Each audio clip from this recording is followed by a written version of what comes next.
get into the video. So just give us a couple of seconds.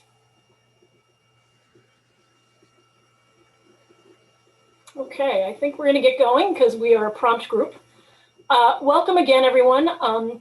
Thank you for joining today's edition of Welcome Change, which is Ashoka's Zoom series where we are fortunate to hear from the world's social entrepreneurs about what works, what's next, and why they're hopeful. My name is Martha Deevy, and I'm delighted to be guest hosting today's session. I'm the Associate Director and a Research Scholar at the Stanford Center on Longevity, where we study the social and cultural issues associated with living 100-year lives.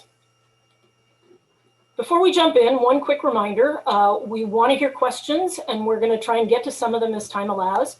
So feel free to drop the questions in the Q&A chat feature at the bottom of your screen. So let's get started. Virtually all of us at one point or another will be a caregiver or a care receiver. In the US alone, there are 53 million people, or more than 1 in 5, who are providing unpaid care to an adult. This is 10 million more people than just 5 years ago. And this trend is not unique to the US. While many caregivers will say their role is very fulfilling, we know that it often takes an enormous emotional, social, and financial toll. As populations age, the demand for caregiving will continue to increase, and so this provides an ample opportunity for the public and private sectors to work together to find solutions to support caregivers and those under their care. Today, we're talking with 2 social entrepreneurs, 2 Ashoka Fellows, who are tackling these issues head on. Al Etmanski of the Planned Lifetime Advocacy Network, and author of several books, including his current one, The Power of Disability, 10 Lessons for Surviving, Thriving, and Changing the World. Al told me earlier that his work was heavily influenced by his early work in the disability movement, which led him to conclude that the most fundamental ingredient in a healthy society are caring relationships. This is something we're going to explore a bit more in our discussion. Also joining us is Anil Patil of Carers Worldwide, whose interesting path in the international development sector as a veterinarian, development practitioner, grant maker, and trustee led him to establish Carers Worldwide in 2012. Thank you both for joining us. So let's get started. And I think I'm going to start by asking both of you the very same question, because I'm so interested in stories that lead people to sort of passion projects. So what led you to start your organizations, and what specifically are you focused on? And Anil, I'm going to start with you. Thank you, Martha. And I would like to take this opportunity to thank Ashoka for hosting this wonderful event, bringing social entrepreneurs to share their journey and reimagining cares and how we can bring the carers issue on the global agenda. 2 experiences have inspired me to think about issue of family carers in low and middle income countries, Martha, deeply about it. One was before I moved to United Kingdom, I was working in the field of mental health. I used to meet with many family members who have been caring for their loved ones suffering from mental illness. And they used to ask me several questions. Why this happened to us? What did we do? Was it a past karma? Because in South Asian society, still we believe in karma theory, or somebody has done witchcraft. So whatever knowledge, understanding I had, I was able to respond to that question adequately. But the second question, which had a huge impact on me, and I didn't think at that time, this is the question from family members who have been primary carers to the person who has been affected. The question was, what happens if I die tomorrow? It was such a powerful thing. Literally, I didn't know what to say in such issues. For me, carers look normal. They're getting on with life. Whereas person with mental illness, either he or she was locked or chained to the trees, locked in the room. There was so much of a stigma attached. So I was primarily focused on person with mental illness, not about the carers. Of course, carers were suffering inside, but they were unable to express themselves. So that was one experience that made me to think this issue deeply. And the second issue, Martha, is it's a personal experience being a carer myself.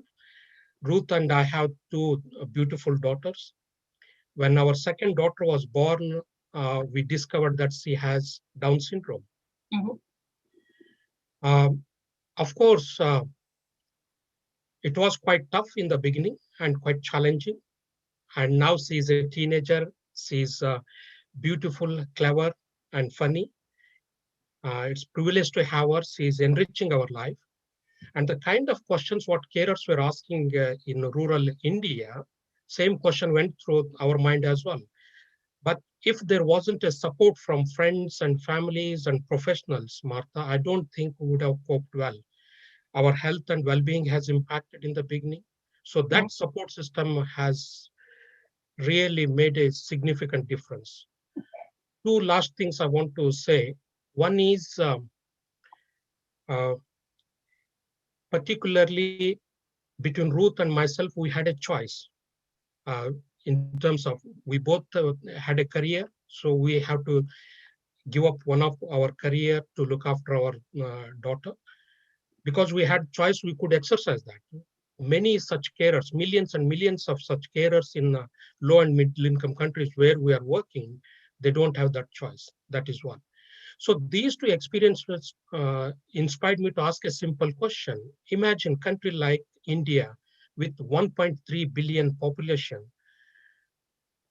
There are millions and millions of carers who are caring for their loved one without any recognition, without any acknowledgement, without any support for the wonderful role, vital role they are playing day in, day out. Unfortunately, carers are invisible in the countries where we are working in India, Nepal, and Bangladesh. They are vulnerable. They are so isolated. They feel lonely, isolated, worries, and anxious. So these two experiences inspired me to set up Carers Worldwide in 2012, Martha. Um, I'm more than happy to share what we do. Let Yeah, me so start. let's come back. There are a couple of things I want to come back to, but I actually want to hear Al's story as well, because it's also another sort of personal journey story that I think is really interesting. Um, well, good morning. Hello, everybody from the West Coast. And actually, Anil and I have decided that we are brothers walking this path arm in arm. So we have a similar story. You talked about the new longevity and that we can look forward. I think that's a good thing to living lives as well into the hundreds. About 35 years ago, a group of parents who had sons and daughters with disabilities realized that their sons and daughters were going to outlive them. And that everything in our systems, all our institutions and service providers were focused on the assumption that people with disabilities would die before their parents. So we decided to do something about this challenge and soon realized that we were at the front end of a demographic tsunami that for the first time in history, a whole cohort generation of people with disabilities are outliving their parents. And in order to think that through and problem solve and come up with a solution, we had to rethink the societal definition of disability. And our conclusion was that two of the biggest handicaps by people with disabilities are their, number one, are their social isolation, and two, their poverty. So the social poverty and economic poverty. And as important as services and professional supports are, we felt that a focus on welcoming our sons and daughters into community life, supporting them into friendship, creating networks of support was more important. In fact, we came up with this mantra that services and supports should supplement a good life, but not supplant it, not take it over. And that very much led me into an awakening and to an appreciation. And I'm a social worker. I can say I'm an old social worker who used to think that programs and services were the solution to everything. And my awakening was the recognition that natural caring is omnipresent and is fundamental. And without that, people, everyone, whether they're people with disabilities or not, live lives that are soulless. And so that's my journey entrance into this field of natural caring. So how are you creating these networks and natural caring solutions? Talk to us a little bit about kind of practically what you're doing day to day. Well, our work is bundled in, and I've left the organization now, but remain as biggest fan along with my wife and cheerleader and support where we can. But our work is spread to many parts of the world, and its fundamental product, if I could call it that, although it's kind of a misnomer, is to organize a network of support, to be deliberate, to be conscientious, and to be intentional about inviting people into the lives of people with disabilities who, for whatever reason, have been isolated most of their life. And out of that grows friendship. And the most fundamental way that we do that is by paying attention to the desires, the wishes, the hopes, the passions, the hobbies of the individual. So it's very much an asset focus. It's not what's wrong with you. It's not full explanation of what the nature of the disability is. It is what makes everybody come alive, which is what drives you, what's your passion. And we find people in the community who have similar interests. And over time, those connections form bonds of friendship, bonds of support. And I can tell you, for a mom and dad, to see that in action is the most profound expression of peace of mind I've ever experienced. And when I said that Anil and I are brothers who walk arm in arm, we both have daughters who have Down syndrome. And we just discovered that recently. And so to imagine that kind of a life with people who will be our eyes and ears, arms and legs when we're no longer there is a profound experience. Mm-hmm, mm-hmm. Yeah, I can only imagine as a parent, I know it takes a village. Sometimes finding that village is not all that easy. So I love the work you do. So Anil, back to you. Talk to us about the work that Cares Worldwide is doing. And I'm really interested in, you started to touch on it, but talk to us about the carers, like who they are and what their profile is and what their life looks like as a caregiver. Thank you, Martha. Carers Worldwide, as you introduced in your beginning, that came into being in 2012. Initially, we just started working with 250 carers in India to try and test our model. Since then, we have expanded significantly into Nepal and Bangladesh and transformed the lives of more than 73,000 carers and family members. I will come to your question, just how we work and what we do and what carers are, who they are. So we work through local partners to implement Carers Worldwide model, which addresses all the issues holistically, whether it is social issues, physical, emotional, and economic needs of carers, and building evidence, using that evidence to lobby the government to achieve long-term policy change in the countries where we are working. So majority of 2/3 of carers are women, and typically at the working age group between age group of 25, some carers are at 18 years to 55 years. So 90% of carers are belongs to that category. And in India, 84% of carers are women and 92% of carers in Nepal are women, whereas in Bangladesh, 97% of carers are women. So in the countries where we are working is carers, they don't have a choice. Naturally, family members and the society thinks that it is the woman's role. They have to play that role. Of course, as Al has mentioned, carers are very proud, and you also mentioned in your introduction, very proud to be caring for someone whom they love dearly. End of the day, they are asking, am I not human being?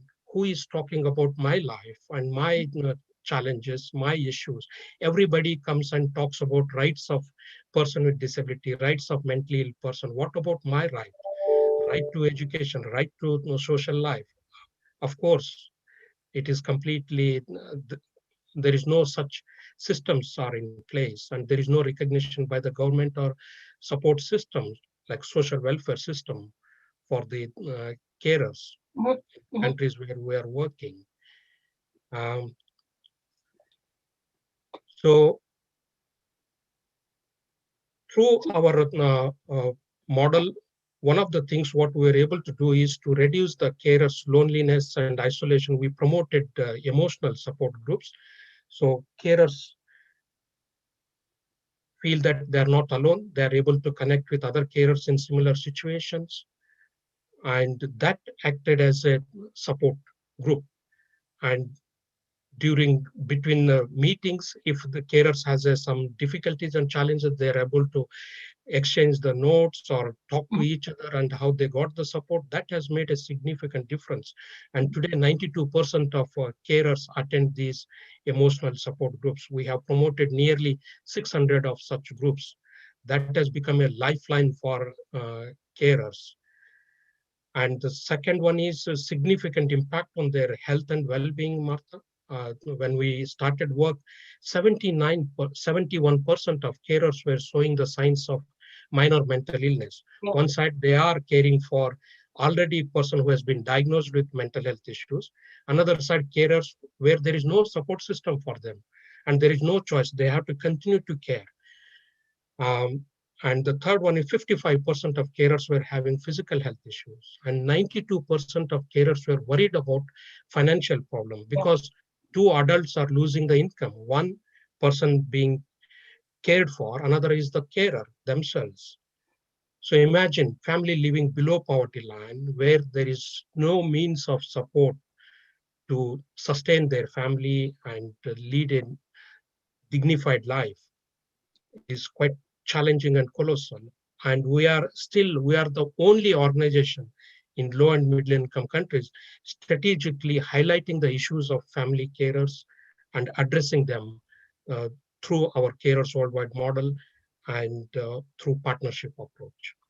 The disproportionate impact on women is kind of a universal issue. We have looked at that in the States, and we have seen that, the vast majority of caregivers are women. They have to leave their job, and that has such future financial implications that we're only now really beginning to understand. So I think that's an issue across the board. So it leads me to my next question. So as caregiving becomes an increasingly important social and economic issue, I'd like to ask the two of you, what do you think the priorities should be to support caregivers, and what's the role of communities and families, government? Just some thoughts on how we begin to address the growing needs and importance of caregiving. I'm going to let either one of you start. So Martha, I'm not sure that this would be helpful, but there's a couple of distinctions that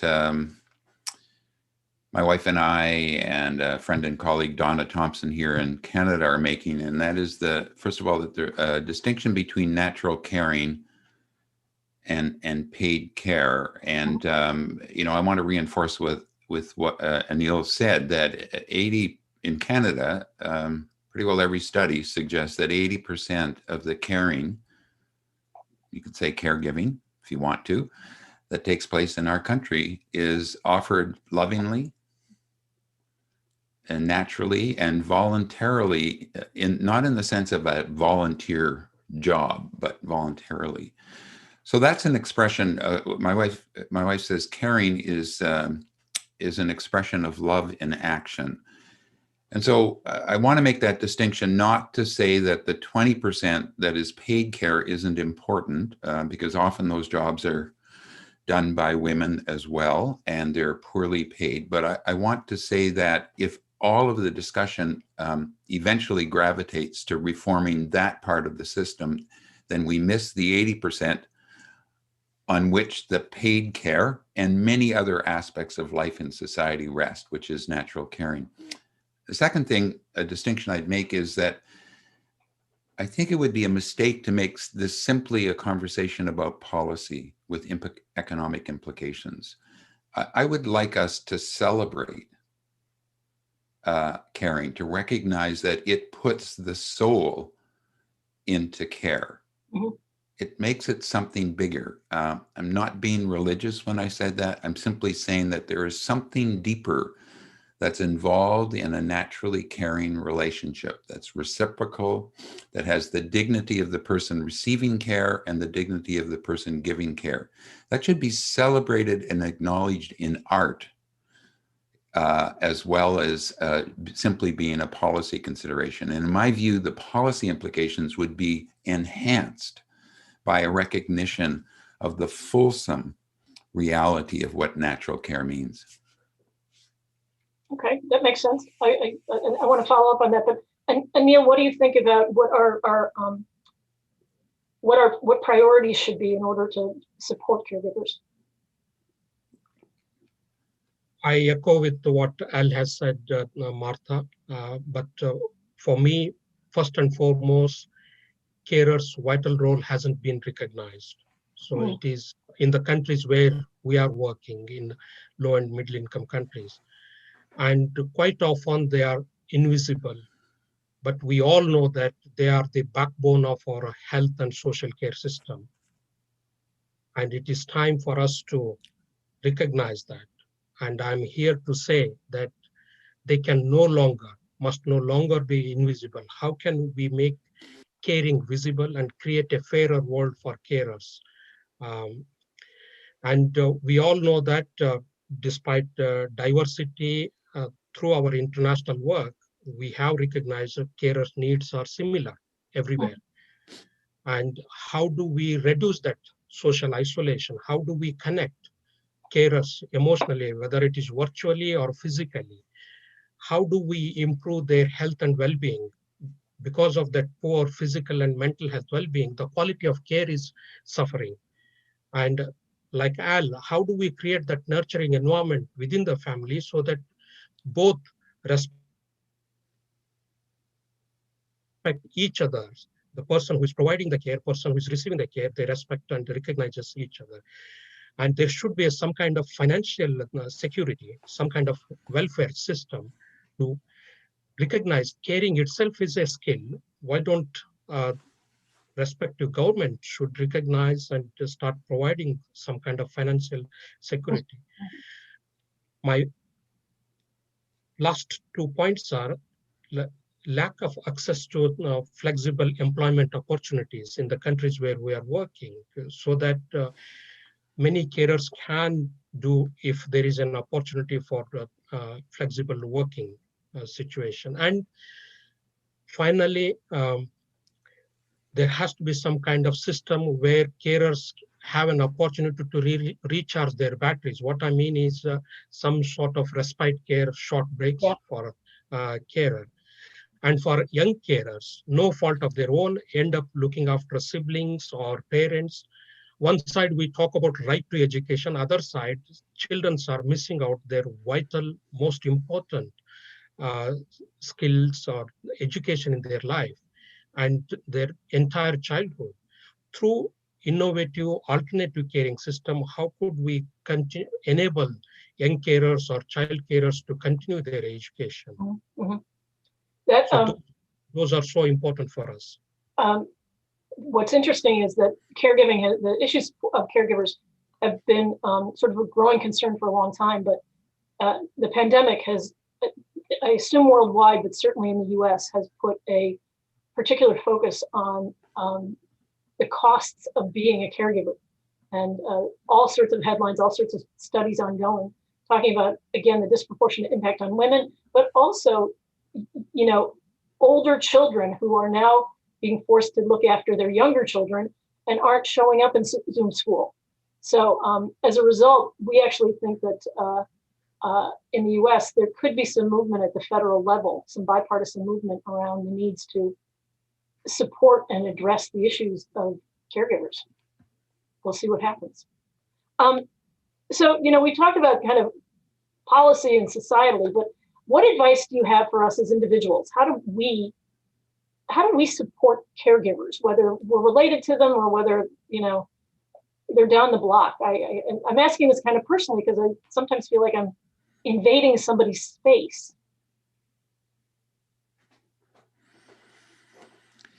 You mentioned, Martha, in the beginning itself, all of us during our lifetime, one or the other time, either we will be a carer or someone will caring for us during our lifetime. Mhm.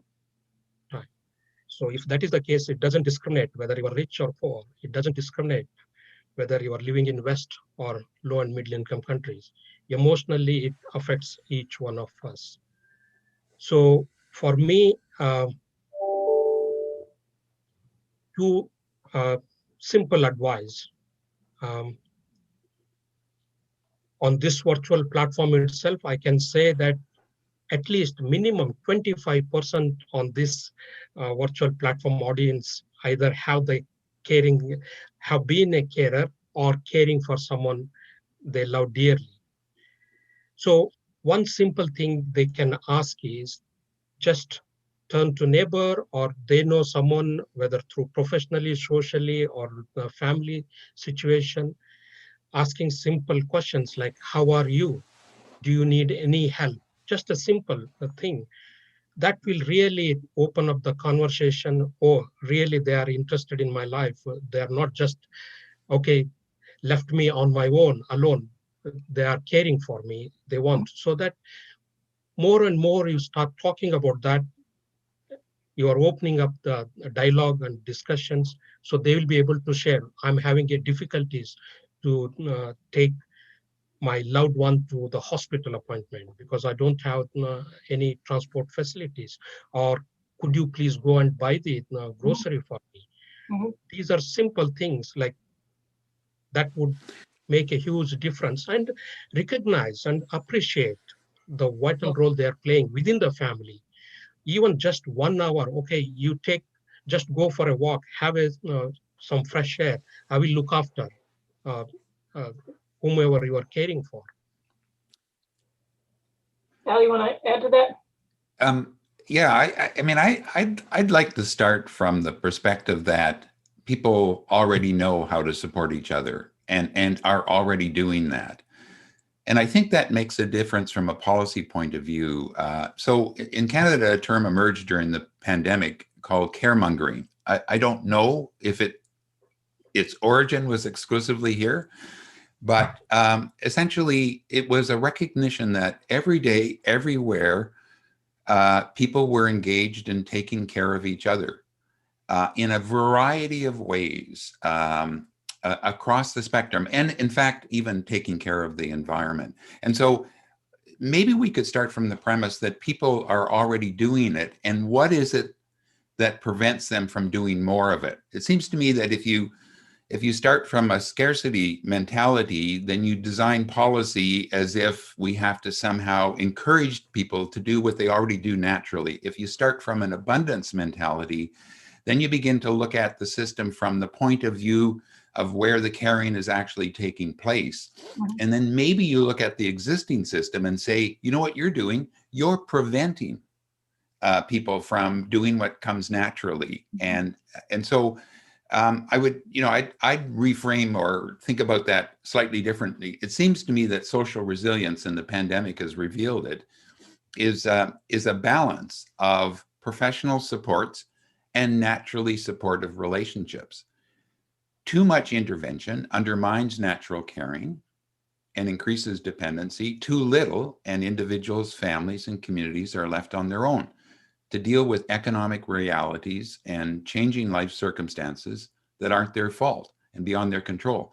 But we need to look at both of those in tandem, and where they're actually undermining each other, and come from that, which is why I would endorse what Anil is saying, is that first we make it visible, this abundance, And secondly, we secure the recognition that it is indispensable, not only for the care that's needed in society, but I would argue for our economy and for our democracy. Nothing happens in this society without somebody back home taking care.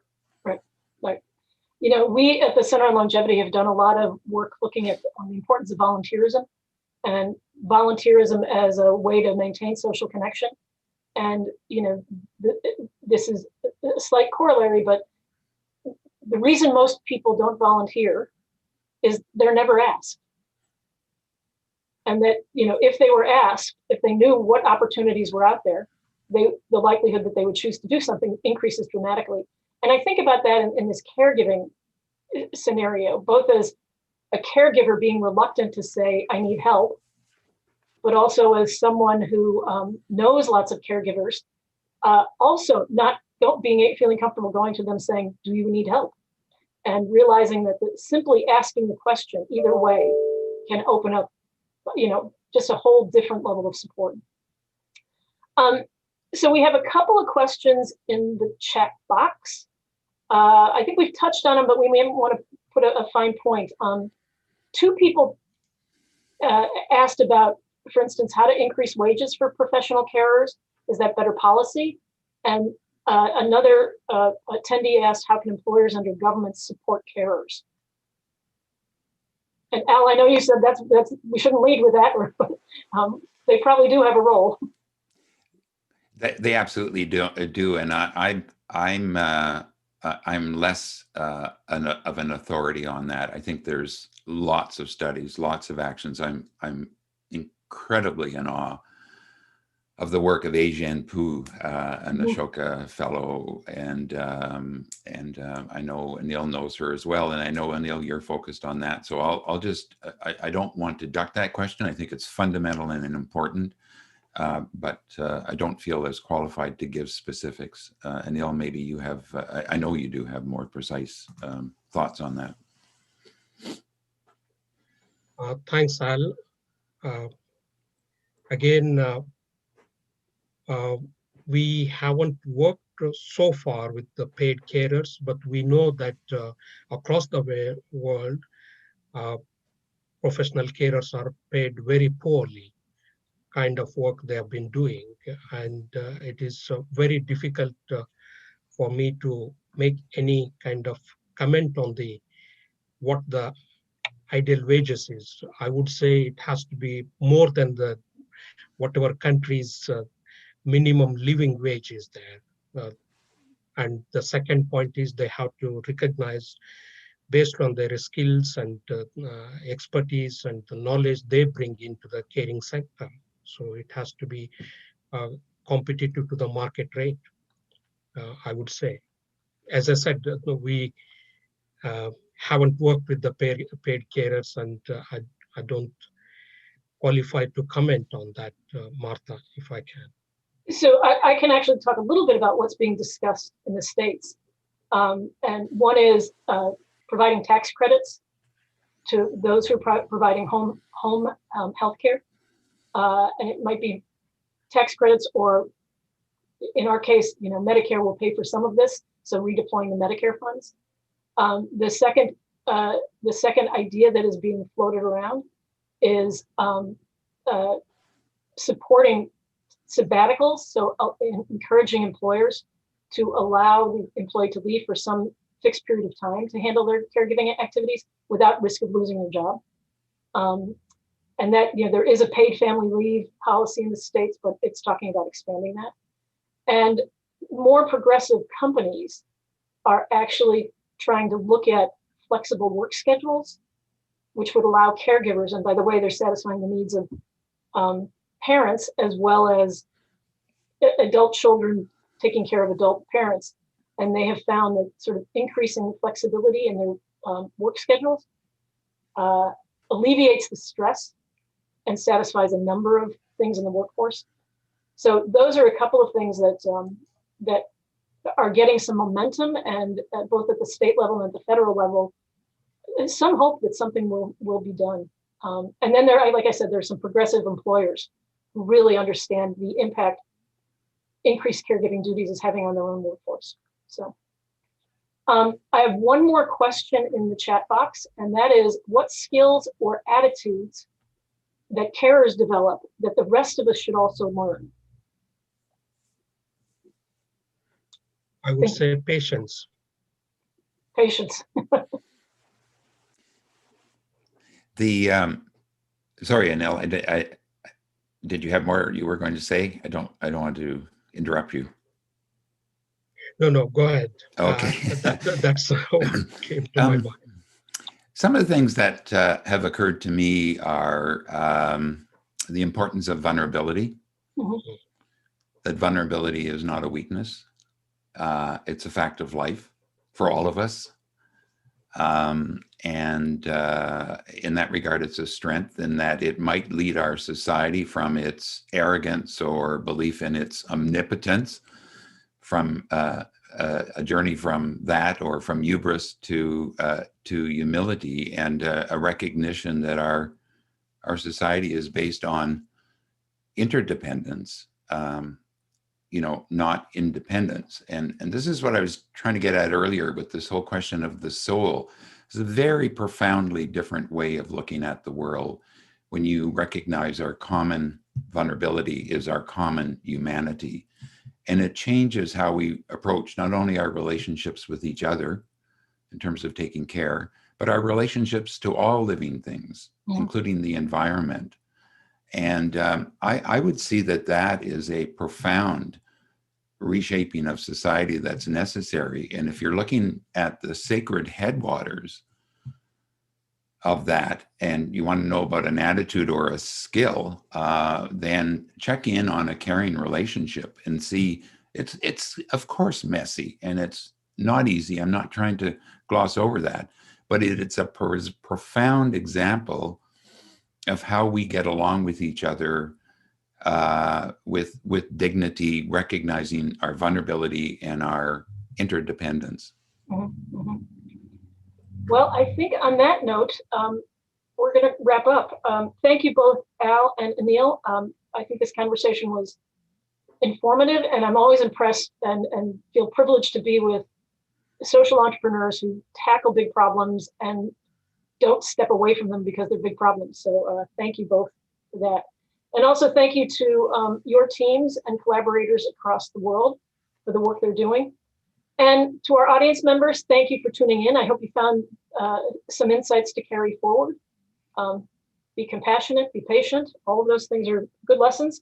Stay tuned for a follow-up email from the Ashoka team, which will have links to highlights from today's conversation and an invitation to the next conversation in series. So have a wonderful day wherever you are, and thank you very much.